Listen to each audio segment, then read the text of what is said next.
বাস্তব কথা শুনে যান, যদি ভালো লাগে তো একটা শেয়ার করে দিয়ে।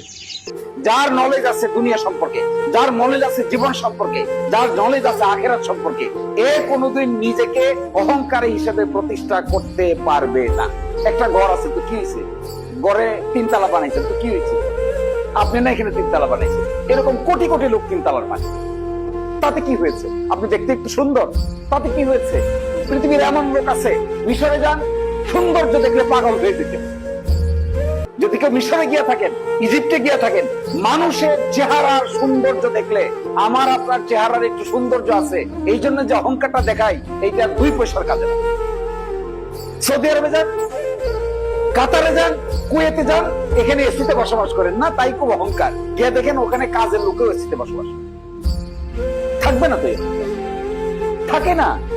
তারপরে কেন এই অহংবোধ মানুষকে এমন এক পর্যায়ে নিয়ে যায়, তখন মানুষের এদের ব্যাপারে আল্লাহ তাআলা বলছেন যে এমন লোক দুনিয়াতে আছে যাদের চোখ আছে কিন্তু দেখে না, যাদের কান আছে কিন্তু শোনে না, অন্তর আছে কিন্তু উপলব্ধি করে না। আল্লাহ বলছেন উলাইকা কালানাম বাল হুম আদাল। এরকম লোক যারা আছে তারা পশুর চেয়ে নিকৃষ্ট।